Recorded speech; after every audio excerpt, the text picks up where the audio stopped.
மிட்வேக் prayer இருக்கிறபடினால நாம் சரியான நேரத்துக்கு சற்று முன்னாளதாக முடிக்க வேண்டியதாக இருக்கும். நாளைய தினத்திலையும் அடுத்த நாளும் கொஞ்சம் சேர்த்து எடுக்க வேண்டியதாக இருக்கும். அதே போல நேற்றைய பாடத்துல the how to interpret the prophecy and prophetic book அப்படிங்கிற தலைப்புல பார்த்தீங்கன்னா, உங்களுக்கு அனுப்புன நோட்ஸ்ல நான் அந்த இங்கிலீஷ் டிரான்ஸ்லேஷன் வெர்ஷன நான் அனுப்பல. ஆகவே அதை இந்த பவர் பாயிண்டோடு கூட நான் இணைத்திருக்கிறேன். அதே போல ஒரே ஒரு முக்கியமான ஸ்லைட நேத்து நான் மிஸ் பண்ணியிருக்கேன். அதையும் வாய்ப்பு இருக்கும் என்று சொன்னால் இந்த நாள்ல நான் கற்றுக் கொடுக்க ஆசைப்படுகிறேன். ஆகவே நாம் தொடர்ந்து சகரியா 6, 7, 8 அதிகாரங்களை தியானிக்க இருக்கிறோம். ஒருவேளை நீங்க வீட்டுல எல்லாம் படிச்சுட்டு வந்திருப்பீங்கன்னு நான் நினைக்கிறேன். ஒவ்வொரு புத்தகத்தை குறித்த ஆய்வு நடக்கிற வேலையில, வேத ஆராய்ச்சி செய்கிற வேலையில அந்த புத்தகத்தை முழுவதுமாக நீங்கள் பலமுறை படித்து வருவீர்கள் என்று சொன்னால் மிக எளிதாக காரியங்களை புரிந்து கொள்ள முடியும். ஆகவே இப்பொழுது படித்திருப்பீர்கள். நாளை மறுதினம் 8வது சாப்டருக்கு அப்புறமாக 9லிருந்து 14 வரை தயவு செய்து நீங்கள் படித்து வரும்படியாக நான் அன்போடு கேட்டுக்கொள்கிறேன். அதிகாரம் 6.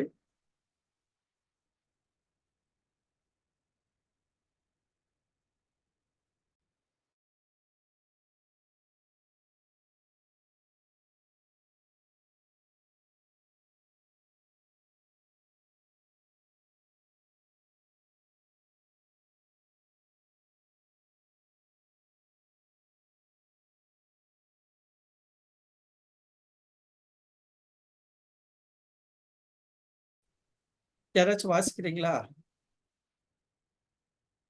ஹலோ. 6ஆம் அதிகாரம் 1 முதல் 8 வசனங்கள். நான் திரும்பவும் என் கண்களை ஏறெடுத்து, இதோ 2 பர்வதங்களின் நடுவாக புறப்பட்டு வருகிற 4 ரதங்களை கண்டேன். அந்த பர்வதங்கள் வெண்கல பர்வதங்களாயிருந்தன. முதலாம் ரதத்தில் சிவப்பு குதிரைகளும், 2ஆம் ரதத்தில் கருப்பு குதிரைகளும், 3ஆம் ரதத்தில் புள்ளி புள்ளியான சிவப்பு குதிரைகளும் பூட்டி இருந்தன. நான் என்னோடு பேசின தூதனை நோக்கி, ஆண்டவனே, இவைகள் என்னவென்று கேட்டேன். அந்த தூதன் எனக்கு பிரதியுத்தாரமாக, இவைகள் சர்வலோகத்துக்கும் ஆண்டவராய் இருக்கிறவருடைய சமூகத்தில் நின்று புறப்படுகிற வானத்தினுடைய 4 ஆவிகள் என்றார். 8 வசனம். ஒன்றில் பூட்டப்பட்டிருந்த கருப்பு குதிரைகள் வடதேசத்துக்கு புறப்பட்டு போயின. வெண்மையான குதிரைகள் அவைகள் பின்னாலே புறப்பட்டு போயின. புள்ளி புள்ளியான குதிரைகள் தென் தேசத்துக்கு புறப்பட்டு போயின.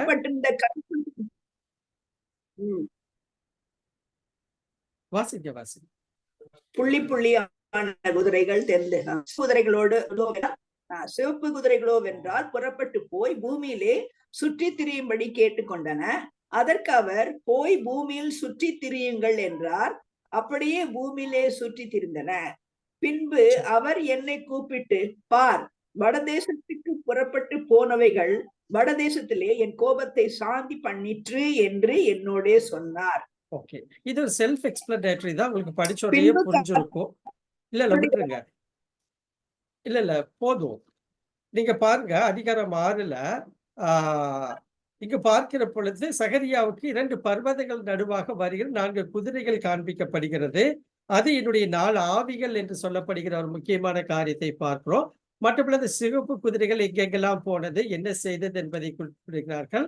கடைசியாக வடதேசத்துல என் கோபத்தை சாந்தி பண்ணிற்று என்று என்னோடு சொன்னார். என்ன அர்த்தம்னு கேட்டீங்கன்னா, இப்படியாக இந்த காரியங்கள் நடைபெறுகிற பொழுது நான் யூதா மக்கள் மேல் இருந்த கோபத்தை நான் இப்பொழுது மாற்றிக்கொள்கிறேன், அவர்களுக்காக நான் செயல்பட ஆரம்பிக்கிறேன் என்று சொல்லி ஆண்டவர் சொல்லுகிறதாக இங்கு அமைகிறதை பார்க்கிறோம். எனக்கு அன்பானவர்களே, நான் ஏற்கனவே சொல்லி இருந்தேன், இந்த சகரியா புத்தகத்துல 8 தரிசனங்களை சகரியா காண்கிறார் என்று சொல்லி. இது 8வது மற்றும் இறுதி தரிசனம்.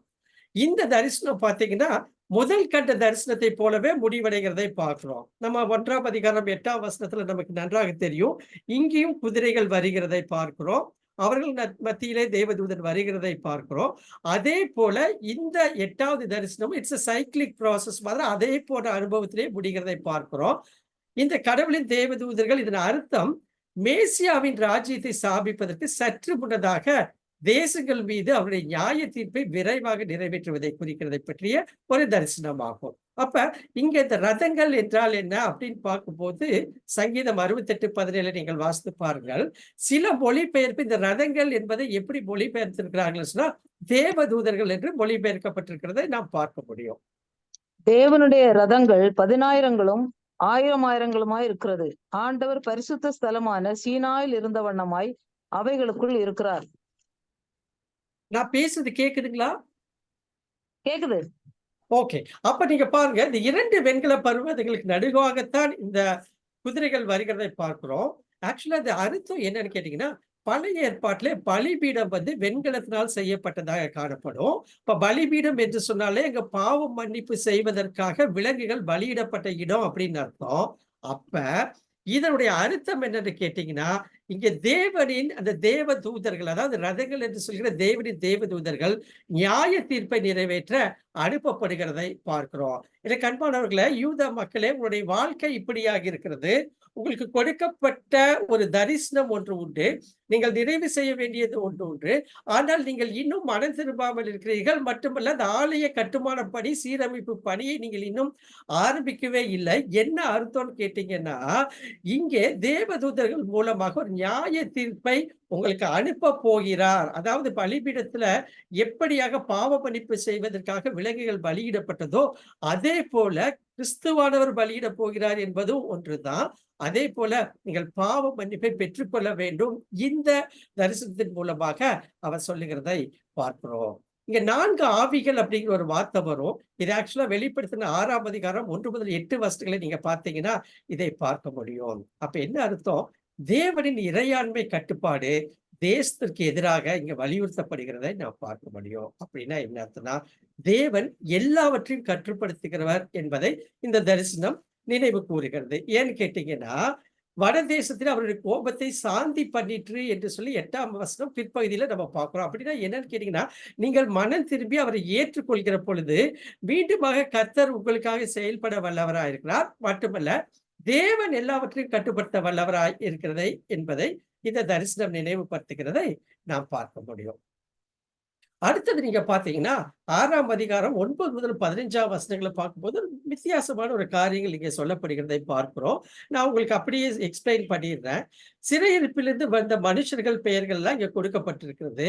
அவர்கள் யோசியா அப்படிங்கிற செப்பனியாவின் குமாரனாகி யோசியா வீட்டுக்கு போகிறார்கள். அங்கே அவர்கள் கையிலேயே வெள்ளியும் பொன்னையும் வாங்கி ஒரு கிரீடங்களை செய்து யோசுவாவுடைய பிரதான ஆசாரியனாகிய யோசுவாவின் தலையிலே அதை கிரீடத்தை வைக்கிறார்கள். சரிங்களா? வச்சதுக்கு அப்புறம் என்ன சொல்றாருன்னா, 12ஆம் வசனம் அவரோடு சொல்ல வேண்டியது சேனைகளின் கர்த்தர் உரைக்கிறது. இப்ப தூதன் சொல்லுகிறார், சேனைகளின் கர்த்தர் சொல்லுகிறார் என்னவென்றால், இதோ ஒரு புருஷன், அவருடைய நாமம் கிளை எனப்படும். இது நேத்தே நம்ம பார்த்தோம். அந்த புருஷன் என்பவர்கள் யார் என்றும் பார்த்தோம். அந்த கிளை பிரான்ச் என்றால் என்ன என்றும் பார்த்தோம். கிளை எனப்படும்.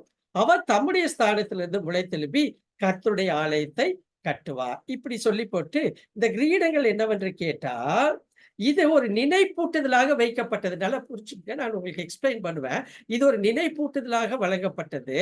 ஆகவே கர்த்தருடைய ஆலயத்தை கட்டுகிற பொழுது என்ன ஆகும்னா, தூரத்தில் உள்ளவர்கள் கர்த்தருடைய ஆலயத்தை கூட இருந்து கட்டுவார்கள். அப்பதான் சொல்றாரு வசனம் கடைசி பிற்பகுதி, கர்த்தரின் சத்தத்தை கேட்டு நடந்தீர்களானால் இது நிறைவேறும் என்று சொல்கிறார். அப்படின்னா என்ன அர்த்தம்னு கேட்டீங்கன்னா, இந்த யோசுவாவின் தலையிலே வைக்கிற இந்த கிரீடம் அதற்கு ஒரு அர்த்தம் உண்டு. இதை யார் செய்கிறார்கள் என்று சொன்னால், பாபிலோன் அடிமைத்தனத்திலிருந்து விடுதலையாகி வந்த ஒரு கூட்ட மக்களிலே குறிப்பாக இவர்கள் தலைவர்கள் என்று சொல்லுகிறார்கள். அவர்கள் செய்கிறார்கள். இதனுடைய அர்த்தம் என்னன்னு கேட்டீங்கன்னா, கர்த்தருடைய சத்தத்தை நீங்கள் கேட்டு நடப்பீர்கள் என்று சொன்னால், அநேக மக்கள் உங்களோடு கூட ஒப்புரவாகி உங்களோடு கூட சேர்ந்து ஒற்றுமையாக இந்த ஆலய கட்டுமான பணியை முடிப்பார்கள் என்பதும் ஒன்று. 1000 ஆண்டு அரசாட்சியில் அது நடைபெறும் என்பதையும் குறிக்கிற ஒரு தீர்க்கதரிசன வசனமாக இது காணப்படுகிறதை பார்க்கிறோம். யோசுவா இயேசு கிறிஸ்துவின் மாதிரியாக இருந்தார். ரொம்ப முக்கியம்.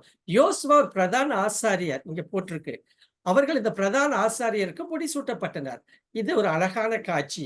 பாபிலோனின் அடிமைத்தனத்திலிருந்து விடுதலையாகி எருசலேமுக்கு திரும்பிகளிடமிருந்து யோசுவா அந்த பரிசை பெற்றுக்கொண்டார். சகரியா காணிக்கையிலிருந்து யோசுவாவுக்கு ஒரு கிரீடத்தை செய்தார். இதைத்தான் தேவன் இயேசு கிறிஸ்து ராஜாவாக அங்கீகாரம் செய்ய கிரீடத்தை பயன்படுத்துகிறதை பார்க்கிறோம். ஆகவே வரப்போகிற மேசியாவை இஸ்ரவேலின் ராஜாவாக அவர் வருவார் என்கிற அந்த அங்கீகாரத்தையும் இங்கே சொல்லுகிறதற்கு ஒரு காட்சியாக இது அமைகிறதை நாம் பார்க்க முடியும். நேத்தை நம்ம பார்த்தோம். அப்ப இந்த கிளை என்றால் என்ன, ஏன் அது மேசியாவை குறித்து பேசுகிறது என்பதை நம்ம கொஞ்சம் கொஞ்சமா புரிஞ்சுக்கிட்டே வரணும். ஏதோ ஒரு பிளைண்ட் ஸ்டேட்மெண்டா அல்லது ஒரு பிளைண்டா சொல்லப்பட்ட ஒரு தீர்க்க தரிசனமாகவே நாம நினைக்கவே கூடாது. அப்ப அந்த பிரான்ச் கிளை என்றால் என்ன, இயேசு கிறிஸ்து மாம்சத்தில் வெளிப்பட்டதை குறிப்பிடுகிறார். ஏசாயா 11:1 வாசிங்க யாராச்சும். ஈசா என்னும் அடிமரத்திலிருந்து ஒரு துளிர் தோன்றி அவன் அவன் வேர்களிலிருந்து ஒரு கிளை எழும்பி செழிக்கும். பாத்தீங்களா, இந்த தீர்க்க தரிசனம் ஆண்டவராகிய இயேசு கிறிஸ்து பிறப்பதற்கு ஏறக்குறைய 650 ஆண்டுகளுக்கு முன்பதாக ஏசாயினால கொடுக்கப்பட்டதோடு ஈசாயிலிருந்து ஒரு துளிர் தோன்றி அது ஆண்டவராகிய இயேசு கிறிஸ்துவை குறிக்கிறதை நாம் பார்க்கிறோம். ஆகவே இந்த கிரீடம் சூட்டப்படுதல் என்பது என்னன்னு கேட்டீங்கன்னா, இது ஆண்டவராகிய இயேசு கிறிஸ்து மேசியா பிறக்க போகிறார் என்பதற்கும் ஒரு ஒப்புமையான காட்சி. பாபிலோனிலிருந்து அடிமைத்தனத்தை விலகி வந்தவர்கள் இந்த யோசுவாவுக்கு இந்த கிரீடத்தை தரிக்கிறார்கள் என்று சொன்னால், யோசுவா இந்த பணியை ஏற்றுக்கொண்டு அவர்களுக்கு ஒரு தலைவராக தொடர்ந்து 3 அதிகாரத்துல யோசுவா இப்ப வந்துட்டே இருக்காரு. ஆகவே ஏற்றுக்கொண்டு அந்த பணியை முடிக்க வேண்டும். அதாவது சிம்பிளா சொல்லணும்னா, ஆண்டவர் உங்களுக்கு கொடுத்த தரிசனத்தை நீங்கள் நிறைவேற்றுங்கள் என்று சொல்லுகிறதை தான் இங்க நம்ம பார்க்க முடியும். 6ஆம் அதிகாரம் 12ஆம் வசனத்தின் பிற்பகுதியில நம்ம பார்க்கிறோம். அப்பொழுது சேனைகளில் கர்த்தர் என்னை உங்களிடத்தில் அனுப்பினார் என்று அறிந்து கொள்வீர்கள். நீங்கள் உங்கள் தேவனாகிய கர்த்தரின் சத்தத்தை கேட்டு நடந்தீர்களானால் இது நிறைவேறும் என்று சொல்கிறார். அப்ப அவரை நோக்கி சேனைகளின் கர்த்தர் உரைக்கிறது என்னவென்றால், இதோ ஒரு புருஷன் அவருடைய நாமம் கிளை எனப்படும், ஒருத்தருடைய ஸ்தானத்திலிருந்து முளைத்தெழும்பி கர்த்தருடைய ஆலயத்தை கட்டுவார் அப்படின்னு பார்க்கிறோம். இங்க இயேசு நான் என் தேவாலயத்தை கட்டுவேன். ஆக்சுவலா இந்த I will build my church அப்படிங்கிற அடையாளத்தை தான் இங்க சொல்லப்படுகிறது. பழைய ஏற்பாட்டுல நல்லா பாருங்க, ஒரு பிரதான ஆசாரியன் ஒருபோதும் ராஜாவாக இருந்ததில்லை. சிம்மாசனத்துல அவன் அமர்ந்ததே கிடையாது. அதே போல ஒரு ராஜா ஒருபோதும் பிரதான ஆசாரியனாக இருக்க முடியாது. இது பழைய ஏற்பாட்டுல உள்ள ஒரு நியாயப்பிரமாணம், ஒரு சட்டம். ராஜா ஆசாரியனாக இருக்க முடியாது, ஒரு பிரதான ஆசாரியன் ஒரு ராஜாவாக இருக்க முடியாது. இதை ட்ரை பண்ணித்தான் சவுல் தன்னுடைய ஆட்சியை இழந்தார் என்பதை நாம் அறிந்திருக்கிறோம். அப்படின்னா என்னன்னா, இங்கே ஒரு விதிவிலக்கு இருக்கிறதை நாம் பார்க்கிறோம். ஒரே ஒரு எக்ஸெப்ஷன் இருக்கு. என்னன்னு கேட்டீங்கன்னா, இதை ஒரு ஆவிக்குரிய அர்த்தத்துல நாம் புரிந்து கொள்கிற பொழுது மட்டும்தான் புரிஞ்சுக்க முடியும். மெல்கிசேதேக்கின் முறைமை பழைய ஏற்பாட்டுல ஆதியாகமம் புத்தகத்துல 14ஆம் அதிகாரம் என்று சொல்கிறேன், மெல்கிசேதேக்கு வருகிறதை நாம் பார்க்கிறோம். அவர் ஆசாரியராகவும் ராஜாவாகவும், சோதோமின் ராஜா என்று போடப்பட்டிருக்கிறதை நாம் பார்க்கிறோம். ஆசாரியராகவும் இருக்கிறதை நாம் பார்க்கிறோம். அப்ப புதிய உடன்படிக்கையில என்ன ஆகுதுன்னு கேட்டீங்கன்னா, வரப்போகிற இயேசு கிறிஸ்து ராஜாவாகவும் நம்முடைய பாவங்களுக்காக பலி செலுத்தக்கூடிய ஒரு பிரதான ஆசாரியராகவும் இருக்கிறார். ரொம்ப முக்கியமான விஷயம். வரப்போகிற மேசியா இங்க ஒரு நல்ல ஒரு டிரான்ஸ்பர்மேஷன், டிரான்சிஷன். இதுதான் புதிதும் ஜீவனுமான உடன்படிக்கையில நமக்காக நம்முடைய பாவங்களை நீக்கும்படியாக, மன்னிக்கும்படியாக, ரட்சிக்கும்படியாக அவர் தன்னையே ஒப்பு கொடுத்தவராக ஒரு மேசியாவாக அவர் வருகிறார். அவர் இஸ்ரவேலின் ராஜா மட்டுமல்ல, ஆளப்போகிற ராஜா என்பதை நாம் அறிந்திருக்கிறோம். அதை வெளிப்படுத்துகிற ஒரு தீர்க்க தரிசனம் தான் இது. இது வெளிப்படுத்தல் 1ஆம் அதிகாரம் 6ஆம் வசனம் பார்ப்போமே. வெளிப்படுத்துற விசேஷம் 1ஆம் அதிகாரம் 6ஆம் வசனம் நானே வாசிக்கிறேன். நம்மிடத்தில் அன்பு கூர்ந்து தமது இரக்கத்தினாலே நம்முடைய பாவங்களார நம்மை கழுவி நம்முடைய பிதாவாகிய தேவனுக்கு முன்பாக நம்மை ராஜாக்களும் ஆசாரியர்களும் ஆக்கின அவருக்கு மகிமையும் வல்லமையும் என்றென்றைக்கும் உண்டாயிருப்பதாக. ஆமென். எனக்கு அன்பானவர்களே, ஒரு விஷயம் தெரியுங்களா?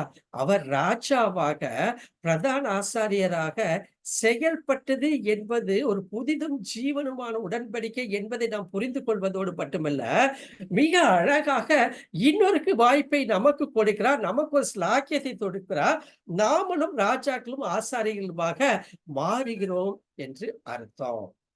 1 பேதுரு 2ஆம் அதிகாரம் 9ஆம் வசனம் வாசிங்க. தெரிஞ்ச வசனம் தானே. 1 பேதுரு 2:9. நீங்களோ உங்களை ஓ, அந்தகாரத்தினின்று தம்முடைய ஆச்சரியமான ஒளியின் இடத்திற்கு வரவழைத்தவருடைய புண்ணியங்களை அறிவிக்கும்படிக்கு தெரிந்து கொள்ளப்பட்ட சந்ததியாயும் ராஜரிகமான ஆசாரிய கூட்டமாயும் பரிசுத்த ஜாதியாயும் அவருக்கு சொந்தமான ஜனமாயும் இருக்கிறீர்கள். அப்ப நீங்க பாருங்க, இப்ப இப்ப ஆண்டவர் நமக்கு என்ன சொல்றாரு? அவர் தன்னுடைய ரத்தத்தை சிந்தி மீட்பை உண்டாக்கி ஒரு உலகம் முழுவதும் மனுஷனுடைய பாவங்களுக்காக தம்மையே கல்வாரி சிலுவையில ஒப்பு கொடுத்தவர். அவர் ஒரு மேசியா ராஜா மட்டுமல்ல, அவர் பிரதான ஆசாரியராக செயல்படுகிறார். மட்டுமல்ல, இப்பதான் நம்ம வாசிச்சோம் வெளிப்படுத்தல் 1:6 நம்மையும் அவர் ராஜரீக ஆசாரிய கூட்டமாக மாற்றி இருக்கிறார். அப்ப என்ன அர்த்தம்னு கேட்டங்கன்னா, நீங்களோ உங்களை அந்தகாரத்திலிருந்து தம்முடைய ஆச்சரியமான ஒளியிடத்துக்கு வரத்தலுடைய புண்ணியங்களை அறிவிக்கும்படி. அப்ப என்ன தெரியுங்களா? நாம் இருட்டிலே காணப்பட்டோம், பாவத்தின் அடிமைத்தனத்திலே காணப்பட்டோம். எபேசியர் 2:1 படியாக பாவங்களினாலும் அக்கிரமங்களினாலும் மரித்தவர்களாக இருந்த நம்மை கிறிஸ்துவோடு கூட உயிர்ப்பித்தார். மட்டுமல்ல, 1:8 நம்ம பார்க்கிறோம், அது ஒரு கிருபை மற்றும் விசுவாசத்தினால் உண்டானது என்று பார்ப்போம். அப்பேற்பட்ட ஸ்லாக்கியத்தை உங்களுக்கும் எனக்கும் ஆண்டவர் ஏன் கொடுத்தார் அப்படின்னா, அவருடைய புண்ணியங்களை அறிவிக்கும்படியாக. எனக்கு அன்பான தேவனுடைய பிள்ளைகளை, இந்த நாளில் இந்த சகரியா புத்தகத்தை தியானிப்பதன் மூலமாக மிகப்பெரிய ஒரு ஸ்லாக்கியத்தை நாம் பெற்றிருக்கிறோம். இது தீர்க்க தரிசனமாக ஏற்கனவே முன்னுரைக்கப்பட்டது ஒன்று, மட்டுமல்ல ஏசாயினாலும் முன்னுரைக்கப்பட்டது ஒன்றுதான். என்ன சொல்றாருன்னா, அவருடைய புண்ணியங்களை அறிவிக்கும்படிக்கு. பாவத்திலும் அக்கிரமத்திலும் மீறுதலினால மறிக்கப்பட்டிருந்த நம்மை கிறிஸ்துவோடு கூட அவரு உயிரோடு எழுப்பினார் என்பதற்கு என்ன காரியம்னா, அவருடைய புண்ணியங்களை, அதாவது ஆண்டவர் என்னுடைய வாழ்க்கையில செய்த நன்மைகளை, குறிப்பாக சொல்ல வேண்டும் என்றால் என்னையும் அவருடைய பிள்ளையாய் ஏற்றுக்கொண்டதற்கான காரியங்களை, அந்த சாட்சியை மட்டுமல்ல, இந்த ஆண்டவருடைய வார்த்தை அநேகருக்கு அறிவிக்கும்படியாகத்தான் இந்த தீர்க்க தரிசனங்கள்லாம் சொல்லப்பட்டிருக்கிறது. மட்டுமல்ல, நாம் தெரிந்து கொள்ளப்பட்ட சந்ததி. ஏதோ இஸ்ரவேல் ஜனங்கள் மட்டுமல்ல, அதெல்லாம் மாறிடுச்சுங்க. உடன்படிக்கையிலேயே மாறிடுச்சு. இஸ்ரவேல் ஜனங்கள் மட்டுமல்ல, தேவர் call to be as a chosen people. yet இங்க சொல்றாரு, நம்மையும் அவர் தெரிந்து கொண்டார், ராஜரீகமான ஆசாரிய கூட்டமாய் மாற்றி இருக்கிறார், பரிசுத்த ஜாதியாய் மாற்றி இருக்கிறார். மட்டுமல்ல, அவருக்கு சொந்த ஜனமாக நாம் மாற்றப்பட்டிருக்கிறோம். அல்லேலூயா. 6ஆம் அதிகாரம் 12 முதல் 15 வசனம் நானே வாசிக்கிறேன். 6, 12 முதல் 15. அதான் இந்த கிரீடம் எதற்கு கொடுக்கப்பட்டிருக்கிறது என்பதை குறித்து போடப்பட்டிருக்கிறது. அதே போல இது ஒரு நினைப்பூட்டுதல் என்று போடப்பட்டிருக்கிறது. ஆலயத்தை கட்ட அநேகர் கூடுவார்கள் என்கிற காரியத்தை குறித்து இங்கே சொல்லப்பட்டிருக்கிறதை பார்க்கிறோம். ஆகவே இந்த 6ஆம் அதிகாரம் 12 முதல் 15 வருஷங்களை சொல்லப்படுகிற சுருக்கமான செய்தி என்னன்னா, கிழையான மேசியாவை பற்றி 8 உண்மைகள் இங்கு கொடுக்கப்பட்டிருக்குது. நீங்க பாருங்க, ஒரு 3 வசனத்தான் இதை நாம் ஆழமாக நாம் படித்து புரிந்து கொள்வோம் என்று சொன்னா, அந்த கிளை என்று சொல்லுகிற, அந்த பிரான்ச் என்று சொல்லுகிற வரப்போகிற மேசியா எப்படி இருப்பார் என்கிற ஒரு தரிசனத்தை தான் இங்க கொடுக்கப்பட்டிருக்கிறதை பார்க்க முடியும். அவர் இஸ்ரவேலிலிருந்து வருவார். வசனம் 12 வீட்டுல போய் வாசிங்க. அவர் 1000 ஆண்டு அரசாட்சியில் ஆலயத்தை கட்டுவார். வசனம் 12ஆம் அதிகாரம் வசனம் பிற்பகுதி 13ஆம் வசனத்தின் முற்பகுதி. பீனா பிற்பகுதி, ஏனா முற்பகுதி. சரி, இப்ப நீங்க பாருங்க, ஒரு விஷயத்தை நான் உங்களுக்கு கொஞ்சம் தெளிவா சொல்ல விரும்புறேன். ஏன்னா இதுல உங்களுக்கு சில சந்தேகங்கள் இருக்கும் என்பது எனக்கு நன்றாக தெரிகிறது. ஏன்னு கேட்டீங்கன்னா, சில இடங்கள்ல எல்லாம் பார்த்தா இப்ப ஜெருபாபேல் கட்டுகிற ஆலயத்தை குறித்து பேசிக்கிட்டே வருவேன். சில இடங்கள்ல பாத்தீங்கன்னா 1000 ஆண்டு அரசாட்சியில எருசலேம்ல திரியேக தேவன் ஆலயத்தை கட்டுகிற காரியத்தை குறித்து மில்லேனியம் பத்தி நான் பேசிட்டே வருவேன். அப்ப நீங்க இது 2யுமே நீங்கள் நன்றாக புரிந்து கொள்ள வேண்டும். அதுக்கு மிக முக்கியமான என்னன்னா, 1000 ஆண்டு அரசாட்சி அப்படின்னா என்ன என்பதை முழுவதுமாக கற்றுக்கொள்ள முடியாதுங்க. அது பெரிய சப்ஜெக்ட். அது ரொம்ப நிறைய காரியங்களை ரிலேட் பண்ணுகிற காரியம். பட் 1000 ஆண்டு அரசாட்சி என்பது இந்த பூலோகத்துல உண்டு என்பதை மட்டும் நீங்கள் நினைவில் வைத்துக் கொள்ளுங்கள். மட்டுமல்ல, நான் அதை குறித்து நாளைய தினத்துல மிக சுருக்கமாக உங்களுக்கு நான் அதை கொடுக்க விரும்புகிறேன். நிச்சயமாக அதை தெரியாமல் இருக்க முடியாது. இன்னொரு விஷயம் என்னன்னு கேட்டீங்கன்னா, நீங்க நிறைய பழைய ஏற்பாட்டு மைனர் ப்ராஃபட், மேஜர் ப்ராஃபட் புத்தகத்தை எல்லாம் நீங்க படித்திருக்கிறீங்க ஆன்லைன்ல. நிச்சயமாகவே 1000 ஆண்டு அரசாட்சி, தானியல் புத்தகம் எல்லாம் படிக்கிற பொழுது நிச்சயமாகவே அதை குறித்து நீங்கள் படிக்காமல் இருப்பதற்கு வாய்ப்பில்லை. ஆகவே இங்க அவர் சொல்றது இங்கே எருசலேமிலே கட்டப்படுகிற ஆலயம் இல்ல, 1000 ஆண்டு அரசாட்சியில எப்படி இயேசு கிறிஸ்து அந்த சபையை கட்டுவார், ஆலயத்தை கட்டுவார். அதற்கான வழிவாசல்கள்லாம் அநேகம் உலகம் முழுவதும் நடந்து கொண்டேதான் இருக்கு. நம்மளுக்கு தான் தெரியல. ஆண்டுடைய வார்த்தை தீர்க்க தரிசனம், பழைய ஏற்பாட்டு தீர்க்கதரிசிகள் சொன்ன தீர்க்க தரிசனங்கள்லாம் வரலாற்றுல இன்னும் சொல்லப்பட நாளுக்கு நாள் நடந்து கொண்டேதான் இருக்கிறது. அவர் மகிமையுள்ளவராக இருப்பார். வசனம் 13. அவர் அரசனாகவும் ஆசாரியனுமாக இருப்பார். இதான் மெல்கிசேதேக்கின் முறைமை. அவர் சமாதானத்தின் தேவன். அவர் ராஜ்யத்தை புறஜாதிகளுக்கு திறந்து கொடுக்கிறார். அதுதான் எல்லோரும் வந்து கூட இருந்து கட்டுவார்கள். அவர் கடவுளுடைய வார்த்தையை உறுதிப்படுத்துவார். ஏன்னு கேட்டீங்கன்னா 15ஆம் வசனத்துல பிற்பகுதி சொல்கிறது, தேவனாகிய கர்த்தரின் சத்தத்தை கேட்டு நடந்தீர்களானால் இது நிறைவேறும் என்று சொல். அப்படின்னா இதை நிறைவேற்றுகிறது யாருன்னு கேட்டீங்கன்னா தேவன் தான் நிறைவேற்றுகிறாரு. நம்முடைய கடவுளுடைய வார்த்தையை அவர் உறுதிப்படுத்துறாரு. அதையும் இங்க சொல்லியாச்சு. அப்ப நீங்களும் நானும் செய்ய வேண்டியதுன்னா அந்த நாளில அவர்கள் என்ன செய்ய வேண்டும், ஜனங்கள் என்ன செய்ய வேண்டும் என்பதைத்தான் அவர் சொல்றாரு. அப்பொழுது சேனையில் கர்த்தர் என்னை உங்களிடத்தில் அனுப்பினார் என்று அறிந்து கொள்வீர்கள். நீங்கள் உங்கள் தேவனாகிய கர்த்தரின் சத்தத்தை கேட்டு நடந்தீர்களானால் என்று சொல்லி எழுதுகிறதை நாம் பார்க்கிறோம். அவர் கீழ்ப்படிதலை, இஸ்ரவேல் மக்களின் கீழ்ப்படிதலை கோருகிறார். இதை இப்ப நம்ம பார்த்தோம். இந்த கடைசி அம்சம் எப்பொழுதும் இன்றியமையாத விஷயம். இஸ்ரவேல் விசுவாசத்தை கர்த்தரிடத்தில் வைக்கும் பொழுது ஆண்டவர் அந்த காரியங்களை செய்து முடிப்பார் என்பதுல எந்தவித சந்தேகமும் இல்லை.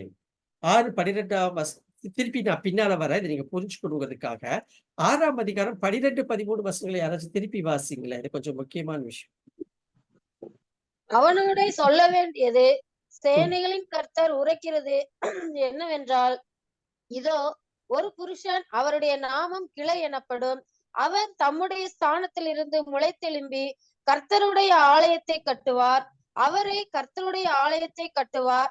அவர் மகிமை பொருந்தினவராய் தம்முடைய சிங்காசனத்தின் மேல் வீற்றிருந்து ஆளுகை செய்வார்.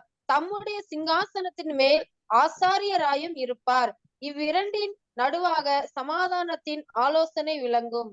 தேங்க்யூ அக்கா. இப்ப நீங்க பாருங்க, நான் சொன்ன காரியம் வந்துச்சு பாருங்களேன். 12ஆம் வசனம் பேசுறது வந்து ஜெருபாபேலை பத்தி பேசுகிறது. இங்க 13ஆம் வசனம் வந்து யாரை பத்தி பேசுனா வரப்போகிற மேசியாவை பற்றி பேசுகிறது. அது 1000 ஆண்டு அரசாட்சியின் போது நடக்கிற காரியத்தை பேசுகிறது. அப்ப அவர் ஆலயத்தை கட்டுவார் அப்படிங்கிற வார்த்தை, ஆலயத்தை மீண்டும் கட்டுவது ஜெருபாபேலுக்கு வாக்களிக்கப்பட்டது. 4ஆம் அதிகாரம் 9, 10 வசனம் நேற்று தான் நம்ம வாசிச்சோம். அவர் கைகளே அஸ்திபாரம் விட்டது, அதை செய்து முடிப்பார் என்று பார்க்கிறோம். பலத்தினாலும் அல்ல, பராக்கிராமத்தினாலும் அல்ல அப்படிங்கிற காரியத்தை எல்லாம் நேற்று பார்த்தோம். அதே போல இந்த ஆலயத்தின் கட்டிடம் 13ஆம் வசனம் பேசுகிறது, மேசியாவுக்கு வாக்குறுதி அளிக்கப்பட்டது. 1000 ஆண்டு அரசாட்சியின் போது ஆலயத்தின் கட்டுமானத்தை சுட்டி காட்டுகிறது. எசேக்கியேல் 2ஆம் அதிகாரம் 2 முதல் 4 வசனங்களை வாசிங்களேன். இப்படி அவர் என்னோட பேசும்போது ஆவி எனக்குள் வந்து என்னை காலூன்றி நிற்கும்படி செய்தது. அப்பொழுது அவர் என்னுடனே பேசுகிறதை கேட்டேன். அவர் என்னை நோக்கி, மனுபுத்திரனே, எனக்கு விரோதமாய் எழும்பின கலகக்காரர் ஜாதியாகிய இஸ்ரவேல் புத்திரிடத்திற்கு நான் உன்னை அனுப்புகிறேன். அவர்களும் அவர்கள் பிதாக்களும் இந்நாள் வரைக்கும் எனக்கு விரோதமாய் துரோகம் செய்தார்கள். அவர்கள் கடின முகமும் முரட்டாட்ட இருதயம் உள்ள புத்திரர். அவரிடத்திற்கு நான் உன்னை அனுப்புகிறேன். கர்த்தராகிய ஆண்டவர் இன்னின்னதை உரைக்கிறார் என்று அவர்களோட சொல்லு.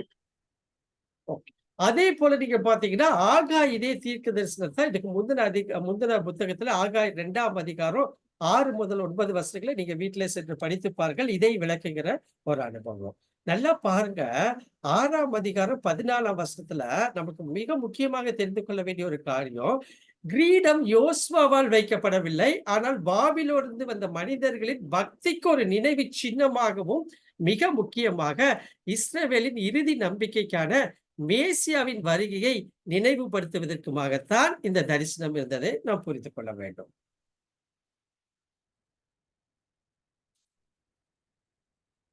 ஏழாம் அதிகாரத்துக்கு நம்ம போவோம். இங்க பாத்தீங்கன்னா இது ஒரு முக்கியமான அதிகாரங்க. இது வந்து நான் உங்களுக்கு சிம்பிளா நான் சொல்லிடுறேன்.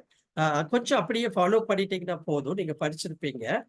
இந்த சகரியா 7ஆம் அதிகாரம் 14 வசனங்கள் இருக்கிறத நம்ம பார்க்கிறோம். சரிங்களா? இப்ப நீங்க பாருங்க,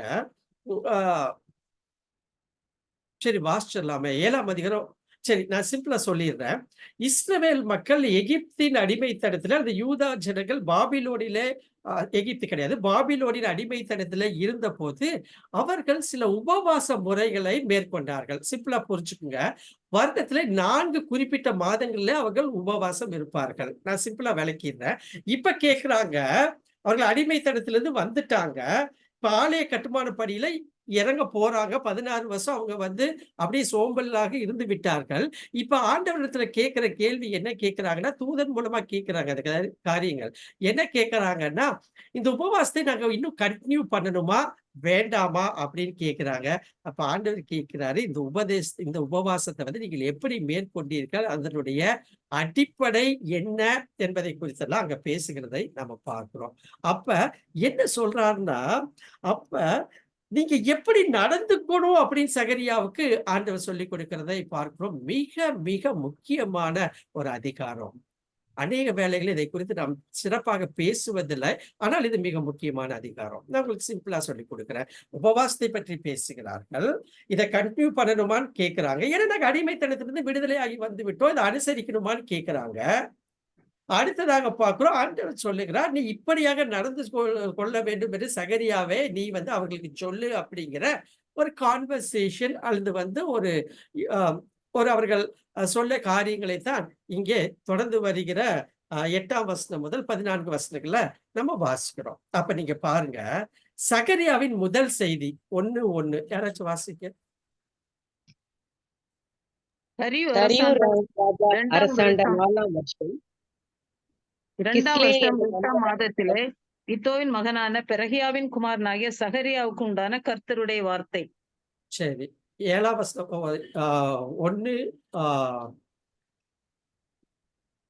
7 தரியு அரசாண்ட 7:1 வாசிங்க. தரியு ராஜா கிஸ்லே என்னும் 9ஆம் மாதம் 4ஆம் தேதியிலே சகரியாவுக்கு கர்த்தருடைய வார்த்தை உண்டாயிற்று. இப்ப நீங்க பாருங்க, 1ஆம் அதிகாரம் 1ஆம் வசனம் தரியு அரசாண்ட 2ஆம் வருஷம். சரிங்களா? இதுல 7ஆம் அதிகாரத்துல தரியு அரசாண்ட 4ஆம் வருஷம். அப்ப எத்தனை வருஷம் முடிஞ்சிருக்கு? 2 வருஷம். அப்ப இந்த 1ஆம் அதிகாரம் 1ஆம் வசனத்துல இருந்து 6ஆம் அதிகாரம் 15ஆம் வசனம் வரைக்கும் நம்ம பார்க்க. இது 7:1, தயவுசெய்து 1:7 மாத்தி போட்டிருக்கேன், 7:1 மாத்திக்கீங்க. ஆக 2 ஆண்டுகளுக்கு பிறகு ஆலயம் கட்டி முடிப்பதற்கு 2 ஆண்டுகளுக்கு முன்பு நடந்த சம்பவம். நல்லா புரிஞ்சுக்குங்க. ஆகவே 1:1 சொல்றாரு, சகரியாவுக்கு என்ன செய்யறாரு, ஆண்டவர் பேசுகிறார். அடுத்ததாக 2 வருடம் கழித்து மீண்டுமாக சகரியாவின் செய்தி வருகிறதை பார்க்கிறோம். 7:1 பார்க்கிறோம். இந்த செய்தி வந்ததுக்கு அப்புறம் வரலாற்றின் அடிப்படையில் 2 ஆண்டுகளுக்குள்ளாக அவர்கள் ஆலயத்தை கட்டி பிடிக்கிறதை நாம் பார்க்க முடியும். சரி, சில சகரியாவிடம் ஒரு கேள்வியை கேட்கிறாங்க. யூதர்கள் பாபிலோனிய சிறையிருப்பில் இருக்கும்போது ஒரு குறிப்பிட்ட பாரம்பரியத்தை கொண்டிருந்தாங்க. அவர்கள் ஒரு வருடத்தில் குறிப்பிட்ட மாதங்களில் உபவாசம் ஏற்பாடு செய்தனர். இவை 4 மாதங்கள். என்னென்ன மாதங்கள் தெரியுங்களா? நானே வாசிக்கிறேன். சகரியா 8ஆம் அதிகாரம் 19ஆம் வசனத்துல அவர்களே சொல்லுகிறத நம்ம பார்க்கிறோம். 4ஆம் மாதத்தின் உபவாசமும் அப்படின்னா 4th month, 5ஆம் மாதத்தின் உபவாசமும் 5th month, 7ஆம் மாதத்தின் உபவாசம் 7th month, 10ஆம் மாதத்தின் உபவாசம் 10th month. சரிங்களா? அப்ப என்ன செய்யறாங்கன்னா, இந்த 4 மாதங்களில அவர்கள் உபவாசம் இருக்கிறதை பாபிலோனில அவர்கள் அடிமைகளாக இருந்த போது அவர்கள் கடைபிடித்தார்கள். இது 2 ராஜாக்கள் 25:8 பார்க்கணும், எரேமியால பார்க்கிறோம். இப்படி அநேக காரியங்கள் முன்னுரைக்கப்பட்டதை நம்ம பார்க்கிறோம். அப்ப என்ன காரியம்னு கேட்டீங்கன்னா, தேவன் இப்படிப்பட்ட மாதங்களில் உபவாசம் மேற்கொள்ள வேண்டும் என்று கட்டளையிடவில்லை. நல்லா புரிஞ்சுக்க, அங்கேயே ரிச்சுவல்ஸ் எல்லாம் வேலை செய்ய ஆரம்பிச்சிருச்சு. புரியுதுங்களா? தேவன் இப்படிப்பட்ட மாதங்களில் உபவாசம் மேற்கொள்ள வேண்டும் என்று கட்டளையிடவில்லை. பாவ நிமித்தினாலில் உபவாசம் கடைபிடிக்க வேண்டும் என்று தேவன் கட்டளையிட்டார் என்பது சட்டத்தின்படி தேவைப்படும் வருடாந்திர பண்டிகை மட்டுமே. லேவியராகமம் 23:27 வாசிங்க யாராச்சும்.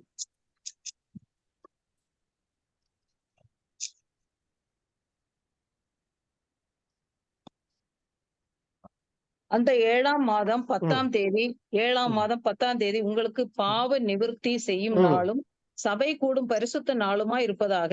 அப்பொழுது நீங்கள் உங்கள் ஆத்துமாக்களை தாழ்மைப்படுத்தி கர்த்தருக்கு தகன பலி செலுத்த கடவீர்கள். பாருங்க, இது ஆண்டவர் நியமித்த கட்டளைகள் ஒன்று. அப்ப வருடத்துக்கு ஒரு முறை 7ஆம் மாதம் 10ஆம் தேதியில் உங்களுக்கு பாவ நிவர்த்தி செய்யும் நாளாக இருக்கும். ஆகவே அந்த 7ஆம் மாதத்துல உபவாசத்தை மேற்கொள்ளுங்கள் என்று சொல்லுகிறது. அப்படி பார்த்தீங்கன்னா, அந்த 1 மாதம் அல்லது அந்த ஒரு நாள் மட்டும் தான் அவர்கள் உபவாசம் இருக்க வேண்டும் என்றா? அப்படியெல்லாம் கிடையாதுங்க. அநேக சில உபவாசங்களை மேற்கொள்ளுகிறதை நாம் வேதத்துல பார்க்கிறோம். இதையும் ஆண்டவர் அனுமதிப்பதை நாம் பார்க்க முடியும். எப்போதாவது பிற உபவாசங்கள் தேவனால் அனுமதிக்கப்பட்டது. யோவேல் 1:12-14 வாசிங்க. யோவேல் 1:12-14. 1ஆம் அதிகாரம் 12ஆம் வசனம்.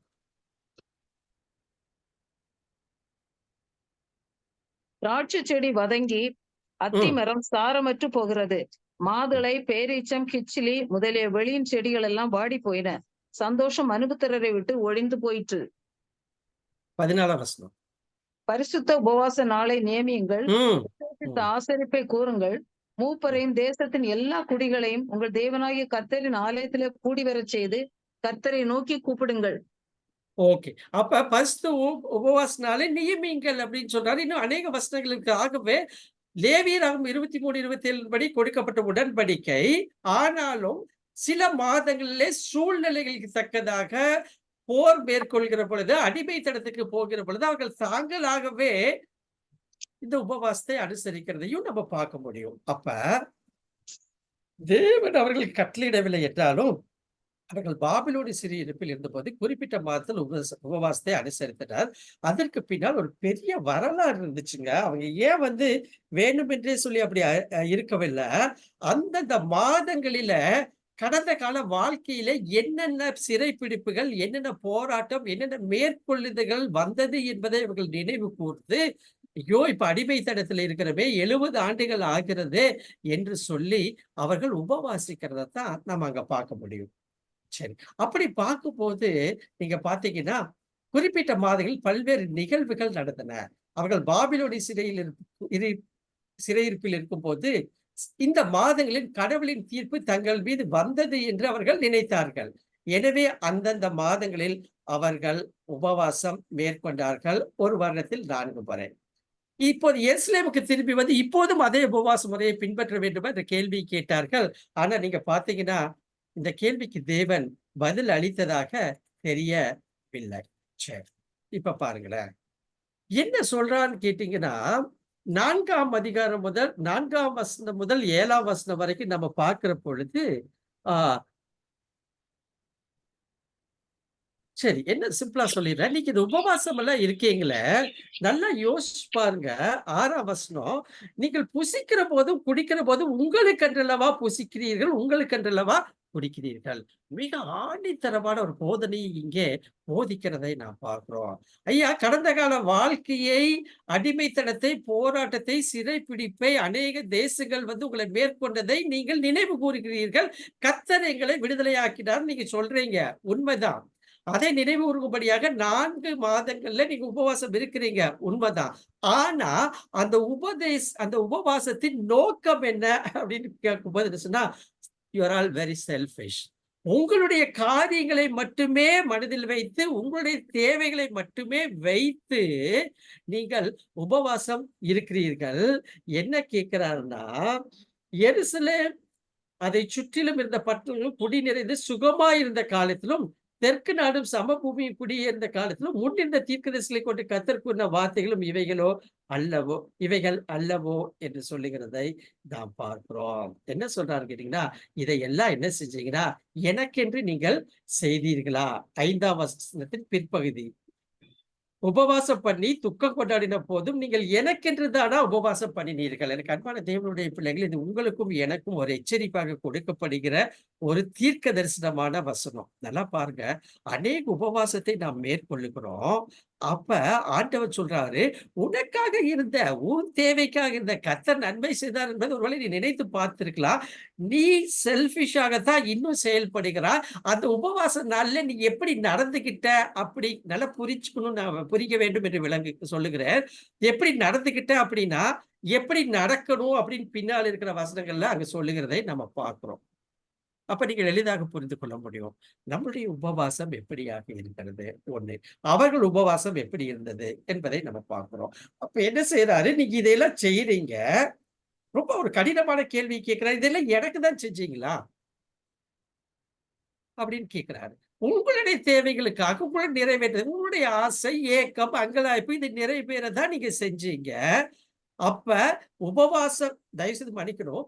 உபவாசம் என்கிற பேர்ல நீங்க செஞ்சீங்க.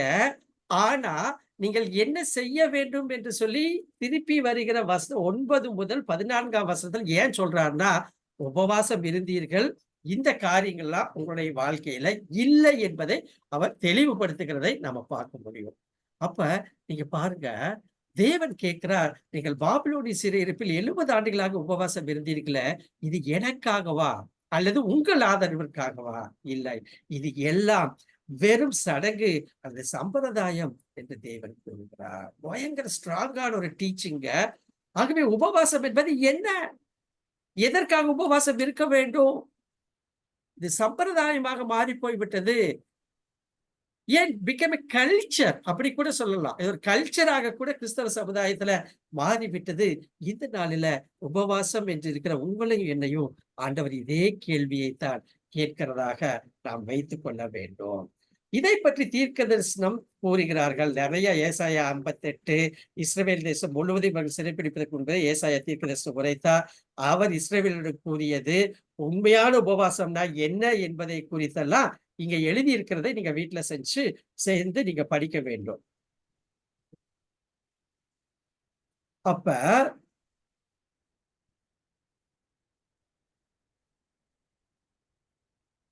1 கொரிந்தியர் 10:31-32 வசனங்களை நாம் வாசிச்சோம்னா நம்மளுக்கு நல்லா தெரியும். புசித்தாலும் குடித்தாலும் என்ன செஞ்சாலும் என்ன செய்யணும்? கர்த்தருடைய நாமத்துக்கு மகிமையாக அதை செய்ய வேண்டும் என்று சொல்லுகிறார். எனக்கு அன்பான தேவனுடைய பிள்ளைகளை, இந்த உபவாசம் நாம் இருக்கிற பொழுது அதுல கர்த்தருடைய நாம மகிமைப்படுகிறதா 1. நம்பர் 2, அதுல என்னென்ன காரியங்கள் எல்லாம் நீங்க இன்க்ளூட் பண்றீங்களோ அது கர்த்தரை மகிமைப்படுத்துகிறதாக காணப்படுகிறதா என்பதை ஆராய்ந்து பார்க்கும்படியாக அழைக்கப்படுகிறோம். அதனால்தான் மத்தேயு 6ஆம் அதிகாரம் 18ஆம் வசனத்துல எப்படி உபவாசம் இருக்கக்கூடாது என்று போதிக்கிறார். அம்மா நல்லா கவனிச்சுங்க. எனக்கு டைம் இல்லை இதோட பேக்ரவுண்ட் எல்லாம் சொல்றதுக்கு. ஆண்டவராகிய இயேசு கிறிஸ்து ஏன் இந்த மலை பிரசங்கத்துல ஹவு டு பிங்கிறத விட ஹவு நாட் டு பி அப்படிங்கிறத போதிக்கிறதுல ரொம்ப கண்ணும் கருத்துமா இருந்தாரு. ஏன் தெரியுங்களா? சகரியா தீர்க்கதரிசி, மல்கியா தீர்க்கதரிசிக்கு பின்பதாக பழைய ஏற்பாட்டுல ஏறக்குறைய 400 ஆண்டுகள் சைலண்ட் பீரியடாக இருந்தது. பிரத்யட்சமான தீர்க்க தரிசனம் இந்த உலகத்துல இல்லாம இருந்துச்சு. அதுக்கு பேர் இது டார்க் பீரியட் பேரு. மட்டுமல்ல இருண்ட காலம் என்று சொல்லுகிறோம். இறையில அதை இன்டர் டெஸ்டிமெண்டல் பீரியட் என்று சொல்லுகிறோம். அங்க தீர்க்க தரிசனம் தான் இல்ல, பிரத்யட்சமா இல்ல. ஆனா வரலாற்றுல அநேக காரியங்கள் நடந்துச்சு. அதுல பாத்தீங்கன்னா வேத பாரகர்கள், பரிசேயர்கள், இவர்கள் அநேக உபதேசங்கள், அநேக பிலாசபர்ஸ் எல்லாம் இருந்தாங்க. இவங்க பயங்கரமா பேசி உண்மையான காரியம் என்ன என்பதவே அந்த மக்கள் மறந்து போய் ஆவிக்குரிய வாழ்க்கையில திக்கு முக்காடி கொண்டிருந்த காலத்தினாலதான் என்ன சொல்றாருன்னா, எப்படி எல்லாம் இருக்கக்கூடாதுங்கிறத சொல்லிட்டா எப்படி இருக்கணும் அவர்கள் புரிந்து விடுவார்கள் என்று சொல்லி ஆண்டவராகிய இயேசு கிறிஸ்து சொல்றாரு. அப்ப நீங்க பாருங்க அன்பான சகோதரர்கள் சகோதரிகளை, how to pray, how to give, how to fast அப்படிங்கறதெல்லாம் சொல்லி கொடுத்துட்டு இது மறைவான முறையில் கடைபிடிக்கப்பட வேண்டும். தயவு செய்து நீங்க நன்றாக புரிஞ்சுக்கொள்ளுங்க. எதையெல்லாம் ஆண்டவர் மறைவா செய்ய சொன்னாரோ அதைத்தான் இப்ப நம்ம வெளியரங்கமாக்கிட்டு இருக்கோம். புரிஞ்சுக்குவோம் நல்லா புரிஞ்சுக்குங்க. அரைக்கதவை சாத்துன்னு சொன்னாரு. ஜெபம் அரைக்கதவை சாத்துன்னு சொன்னாரு. வலது கை கொடுப்பது இடது கை தெரியக்கூடாதுன்னு சொன்னாரு.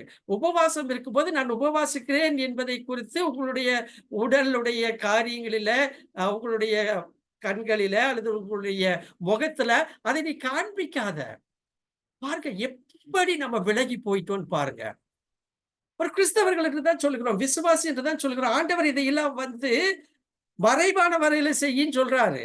ஆனா நம்ம இதை வெளியரங்கமாக 40 நாள் உபவாசம், எவ்வளவு பிளக்ஸ், எவ்வளவு யூடியூப், எவ்வளவு வீடியோ, 21 நாள் உபவாசம் வெட்ட வெளிச்சமாக்கிட்டோம். ஆண்டவர் சொல்றதை குறித்து நம்ம கவலைப்படுகிறது இல்லை. அதனாலதான் அவர் கேட்கிறாரு, இந்த உபவாசம் நீங்கள் எதற்காக இருந்தீர்கள்? எனக்காகவா? ரொம்ப ஸ்ட்ராங்கான ஒரு ஸ்டேட்மெண்ட்டை வைக்கிறதை பார்க்கிறோம். இறைக்கண்பான சகோதரனே சகோதரிகளா, இதை போன்ற காலங்களில ஒருவேளை உபவாசம் என்பது நமக்கும் ஆண்டவருக்கும் உரியது. ஜெபம் அறைக்கதவை சாத்துக்கள் ஆண்டவருக்கும் நமக்கும் உள்ளது. கொடுப்பது தெரியவே வேண்டாம், தெரியவே வேண்டாம். அது ஆண்டவருக்கும் நமக்கும் உள்ளது. அன்பான தேவனுடைய பிள்ளைகளை, நாம் எவ்வளவாய் விலகி போய்விட்டோம் என்பதை இதனால அறிந்து நம்மை நாமே மாற்றிக்கொள்ளும்படியாக, மறு அர்ப்பணிப்பதற்குள்ளாக கடந்து வரும்படியாக இந்த சகரியா புத்தகத்தின் மூலமாக, இந்த அதிகாரத்தின் மூலமாக ஆண்டவர் அறைகூவலை நமக்கு கொடுக்கிறார். அப்ப மனம் திரும்புதல் தேவைங்கிறாரு. அப்ப என்ன அர்த்தம்னா, ரொம்ப அப்படி நான் பிளைண்ட் அப்படியே லிட்டரலா பேசுற பாருங்களேன். உபவாசங்கிற பேர்ல இதையெல்லாம் நீ கடைபிடிச்ச, ஆனா உங்ககிட்ட என்ன இல்லைங்கிற சொல்றாரு. இதெல்லாம் தேவை அப்படின்னு சொன்னா என்னன்னா, இதெல்லாம் உங்ககிட்ட இல்ல. இதெல்லாம் இல்லாம நீ ஒரு மாய்மாலமாக அந்த காரியத்தை செய்தால் அது எனக்கு பிடிக்கல அப்படிங்கறத சொல்றாரு. இங்க 4 வகை மக்களை குறிப்பிடுகிறதை பார்க்கணும். நல்லா புரிச்சுக்க. 4 வகை மக்களை குறிப்பிடுகிறாரு. 1 விதவை, விடோ. 2 திக்கற்ற பிள்ளை, அனாதை, ஆர்ஃபன். 3 பரதேசி, ஸ்ட்ரேஞ்சர் ஆங்கிலத்துல.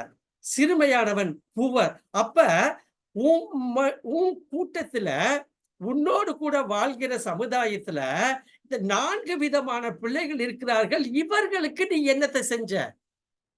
உபவாசம் இருக்கிறேன் என்று சொல்லுகிறாய்.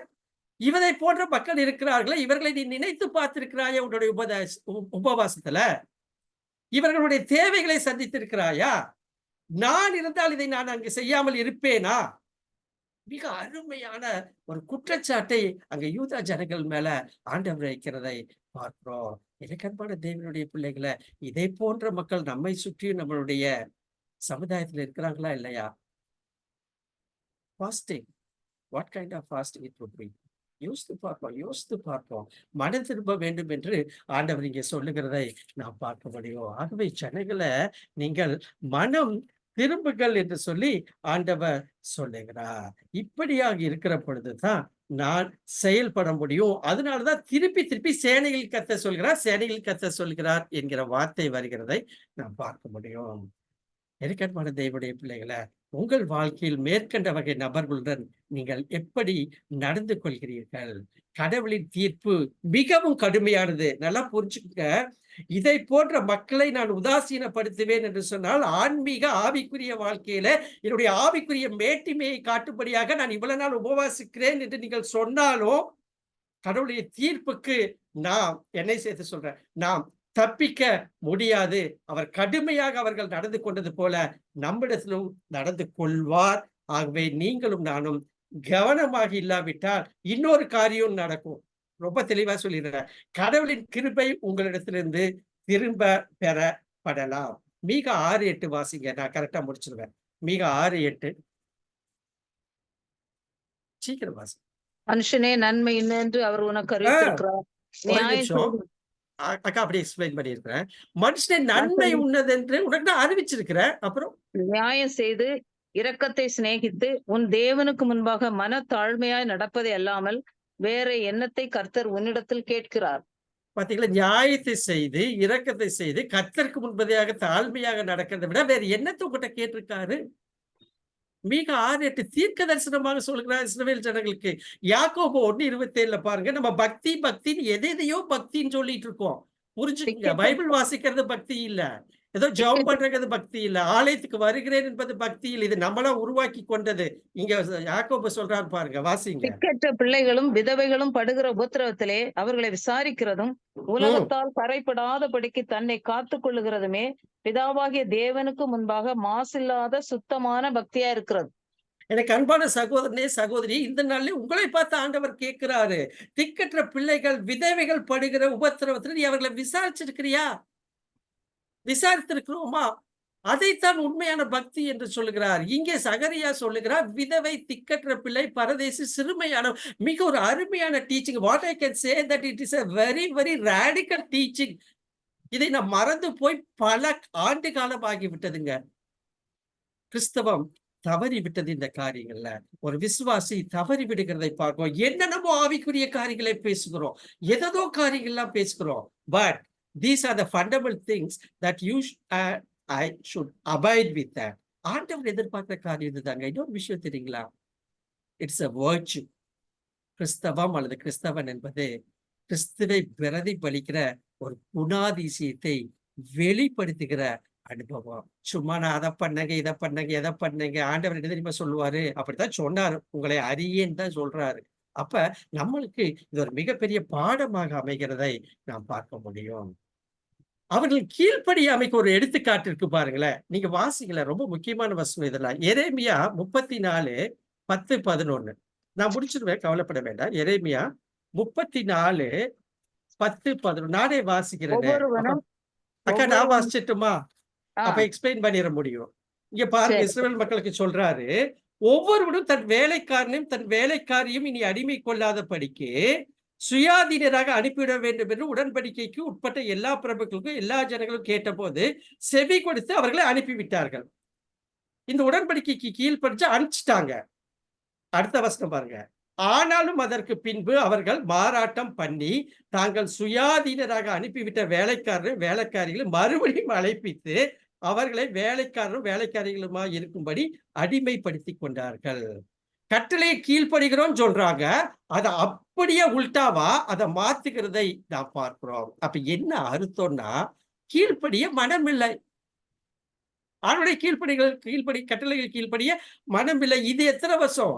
ஏறக்குறைய 220 வருஷத்துக்கு முன்னால, சகரியாவுக்கு முன்னால சொன்ன தீர்க்க தரிசனம். ஆகவே நீங்கள் இன்னும் இப்படித்தான் கீழ்ப்படியாமையின் பிள்ளைகளாக இருக்கிறீர்கள் என்று ஆண்டவர் இங்கே நினைவுபடுத்துகிறதை நாம் பார்க்க முடியும். அப்ப மனம் திரும்புதல் தேவை. சரிங்களா? 8ஆம் அதிகாரத்துக்கு வந்துருவோம். 8ஆம் அதிகாரம் 1 முதல் 23ஆம் வசனத்தினுடைய சுருக்கத்தை நான் உங்களுக்கு சொல்லிவிடுகிறேன். சரி, சிம்பிளா சொல்லி முடிச்சிடுறேன்.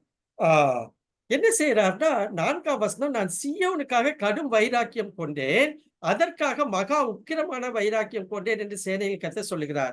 இப்ப இது ரொம்ப முக்கியமான விஷயங்க. இந்த ஜெலஸ் என்கிற வார்த்தைய, வைராக்கியங்கிற வார்த்தைய ஆண்டவர் பயன்படுத்துகிறத நம்ம பார்க்க முடியும். அப்படின்னா என்ன அர்த்தம்னா, நீங்கள் எப்படி நடந்தாலும் உங்களை நான் மன்னித்துக் கொண்டே இருக்கிறேன், இப்பொழுதும் நான் உங்களை மன்னிக்கிறேன், உங்களுக்காக நான் செயல்பட ஆரம்பிக்கிற ஒரு மன்னிக்கிற, ஏற்றுக்கொள்கிற, அங்கீகரிக்கிற ஒரு தெய்வமாக நான் காணப்படுவேன் அப்படிங்கிறதான் சொல்றாரு. அப்படின்னா உங்களுக்கு எதிராக யாரும் வர முடியாது, நான் வைராக்கியம் கொண்டு செயல்படுவேன் என்று சொல்லி இருக்கிறதை பார்க்கிறோம். அவர்கள் தொடர்ந்து எப்படியாக இருக்க வேண்டும் என்கிற காரியத்தை எல்லாம் அவர் இந்த 8ஆம் அதிகாரத்துல சொல்லி முடிக்கிறதை பார்க்கிறோம். திருப்பியும் சொல்றாரு, நீங்கள் எப்படி இருக்க வேண்டும் என்று திரும்ப திரும்ப வலியுறுத்துகிறதை பார்க்கிறோம். அதைத்தான் நம்ம இப்ப பார்த்து பிடிக்க போறோம். அப்ப அவர்கள் மனம் திரும்பி தேசத்துல நேர்மையாக வாழ வேண்டும் என்று சொல்லுகிறதை பார்க்கிறோம். வசனங்களை நீங்க வீட்டுல வாசிங்க. அப்ப 8:1-10 ஆதரவை மீட்டெடுத்தல். வைராக்கியம், ஜெலஸ், ஒரு பயங்கரமான வார்த்தைங்க. எசேக்கியேல் தேவனுடைய மகிமை எருசலேமை விட்டு வெளியேறுவதை மற்றும் அவர் பிரசன்னம் திரும்புவதை தரிசனமாக பார்த்தாரு. ரொம்ப முக்கியம். இங்க சியோன் என்கிற வார்த்தை உபயோகப்படுத்தப்பட்டது. இது பண்டைய எருசலேம் கட்டப்பட்ட மலை. இது நகரத்தின் பெயராக மாறுகிறதை பார்க்கிறோம். சிட்டி ஆஃப் ட்ரூத், சத்திய நகரம் என்கிற ஒரு வார்த்தை வருகிறது. என்ன அர்த்தம்னா, சொல்லிலும் செயலிலும் சத்தியத்தால் வகைப்படுத்தப்படும் நகரம் தான் இங்க சொல்லப்படுகிறது. இந்த பிராக்கெட்ல இருக்கிற வசனத்தை எல்லாம் நீங்கள் வாசித்தீர்கள் என்று சொன்னா, அது ஒரு பரிசுத்தமான நகரம், பரிசுத்தமான தெய்வம், நீங்களும் பரிசுத்தமாய் இருங்கள் என்பதை தெளிவுபடுத்துகிறதை நம்ம பார்க்கிறோம். அப்ப தேசிய மறுசீரமைப்பு பண்ணுகிறது தான் 8ஆம் அதிகாரம் 7 முதல் 13 வசனங்களை பார்க்கிறோம். அப்ப எப்படியெல்லாம் நீங்க நடந்துக்கணும், எப்படி உபவாசம் இருந்தீங்க, ஆனா இதையெல்லாம் செஞ்சுட்டு இருந்தீங்க, இப்படி இருக்கக்கூடாது என்று சொல்கிறது போல மீண்டுமாக சொல்லுகிறார். ஆகவே நான் செயல்பட வேண்டும் என்று சொன்னால் நீங்கள் இதையெல்லாம் செய்ய வேண்டும். அதனால தாங்க ஃபர்ஸ்டே அவர் சொல்லிட்டாரு, சகரியா 1:3 என்னிடத்தில் திரும்புகள் என்று சேனையில் கர்த்தர் சொல்லுகிறார், அப்பொழுது நான் உங்களிடத்தில் திரும்ப ஆல் கண்டிஷனல் ப்ராமிஸ். புரியுதுங்களா? நீ எப்படியோ தரிகட்டு போய்கிட்டே இருப்பீங்கன்னா எவ்வளவு நாள் நான் உங்களை கூட்டி சேர்க்க முடியும் என்கிற அங்கலாய்ப்பை வெளிப்படுத்துகிற காரியத்தை தான் இங்க பார்க்க முடியும். வசனம் 8:6 ஆண்டவரால் செய்ய முடியாதுன்னு நினைக்கிறாங்க, அது கடினமான காரியம் இல்ல. 8, 10, 11 மற்றும் 12 இங்க பாத்தீங்கன்னா வறுமை என்கிற ஒரு வார்த்தை வருகிறது. அப்படின்னா என்னன்னா, அது சாபத்தை காட்டுகிறது. செழிப்பு என்பது ஆசீர்வாதத்தை காட்டுகிறது. இந்த வசனம் 10, 11, 12, அதாவது 8ஆம் அதிகாரம் 10ஆம் வசனம் 11, 12 எல்லாம் வாசிங்கன்னா இந்த காரியங்கள் இருக்கிறதை பார்க்கிறோம். ஆகவே உங்களிடத்துல சாபம் காணப்படுகிறது, அதை நான் ஆசீர்வாதமாக, செழிப்பாக, ஒரு ஒற்றுமையான காரியங்கள் நடக்கும்படியாக நான் அதை மாற்றுவேன் என்று சொல்லுகிற என்ன கர்த்தரா? ஒரு நிமிஷம். வைராக்கியம் உள்ள தேவன் என்பதை இங்கே அவர் தெளிவுபடுத்துகிறார். அப்ப ஆலயத்தை மீண்டும் கட்டும் போது யூதர்கள் மற்றும் புறஜாதிகளிடையே எந்தவித வேறுபாடும் இருக்காது என்பதை தெளிவுபடுத்துகிறார். அப்ப திருப்பி 14 to 17 என்ன சொல்றாருன்னா, இன்னைக்கு நிறைய நம்மளுக்கு தான் பாடம். 16ல உண்மையை பேசுங்கள் அப்படின்னு என்ன அர்த்தம்? ஏன் இந்த ஆண்டவர் சொல்ல வேண்டியது பொய்யே பேசிட்டு இருந்தாங்கன்னு நினைக்கிறதுல உண்மை. அதைத்தான் அவங்க சொல்றாங்க, உண்மையை பேசுங்கள், சமாதானத்தை விளைவிக்கும், சத்தியத்துடனும் நீதியுடனும் தீர்ப்பளிக்கவும். அப்படின்னா நீ எதை செஞ்சாலுமே அது சமாதான அது முடிவாக இருக்கட்டும். தெளிவா பேச விரும்புறேன். நீங்கள் எதை செய்தாலுமே அதன் விளைவு முடிவு ஒரு சமாதானமாக இருக்கணும், பீஸ்ஃபுல். மட்டுமல்ல, நீதியை தீர்ப்பா அளிக்கணும். சரியான நீதியை நீங்கள் கையாள வேண்டும். இருதயத்திலே சுத்தமாக இருக்க வேண்டும். பொய்யானையின் மேல் பிரியப்படாமல், பொய் சொல்றது இருக்குது, பொய்யானை இடுகிறதும் இங்கெல்லாம் இருக்கு. அப்ப இதெல்லாம் அவர்களுடைய வாழ்க்கையில காணப்படுகிறது. அன்பானவர்களே, இதெல்லாம் இருந்தாலும் அவர் வைராக்கியம் கொள்ளுகிற தேவனாக, சீயோன் மேல, எருசலேம் மேல வைராக்கியம் கொண்டு அவர்களை வழி நடத்துகிற தேவனாக அவர் செயல்படுகிறதை நாம் பார்க்க முடியும். சரிங்களா? அப்ப அன்பானவர்களே, எப்போது வாக்களிக்கப்பட்ட ஆசீர்வாதங்கள் கடவுளின் நீதியான தராதரங்களுக்கு கீழ்ப்படிவதோடு இணைந்து செயல்பட வேண்டும். விசுவாசத்தின் மூலம் தேவனின் கிருபையினால் மாற்றப்பட்ட ஒருவரின் வாழ்க்கையில் பசுத்தாவியான வல்லமையால் மட்டுமே இத்தகைய கீழ்ப்படிதலை கொண்டு வர முடியும்.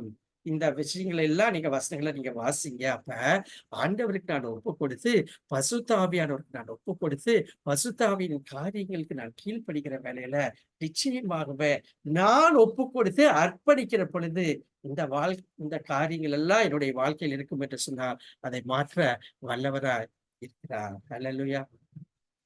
திருப்பி என்ன சொல்றாரு? ஐயா, உங்க உபவாசங்கள் எல்லாம் இருந்துச்சு பாத்தீங்களா, அதெல்லாம் இப்ப விருந்தா மாறப்போகுதுன்னு சொல்றாரு. இது 1000 ஆண்டு ராஜ்யத்தின் போது உலகம் முழுவதும் மக்களுடைய ரட்சிப்பை குறிக்கிறதை நாம் பார்க்கிறோம். ஆகவே இந்த காரியங்களை நீங்க 1000 ஆண்டு அரசாட்சியில என்ன நடைபெறும் என்பதை குறித்த தீர்க்க தரிசனங்கள் இங்கே கொடுக்கப்பட்டிருக்கிறதை நாம் பார்க்க முடியும். சரி, அப்ப கரெக்டா நான் முடிச்சிடுறேன். அப்ப தீர்க்க தரிசன வியாக்கியானப்படுத்தும் முறைகள்ல நேத்து பார்க்கும்போது இந்த கேள்விகளை கொஞ்சம் கேட்டு பாருங்க. தீர்க்கதரிசி அப்படிங்கிறவர் யாரு? எந்த தீர்க்கதரிசி உரைத்தார்? பேசியது யார்? யாரிடம் பேசப்பட்டது? இந்த புத்தகம் எப்போது எழுதப்பட்டது? ரொம்ப முக்கியம். ஆசிரியை பற்றி நமக்கு என்ன தெரியும்? இப்போ உதாரணத்துக்கு என்ன அர்த்தம்னு கேட்டீங்கன்னா, இப்போ ஓசியாவை பற்றி நமக்கு என்ன தெரியும்னா, ஓசியா 5 அரசர்கள் காலத்துல அவர் அங்க தீர்க்க தரிசனம் உரைத்தார். யூதால உசியா, யோதாம், ஆகாய், எசேக்கியா.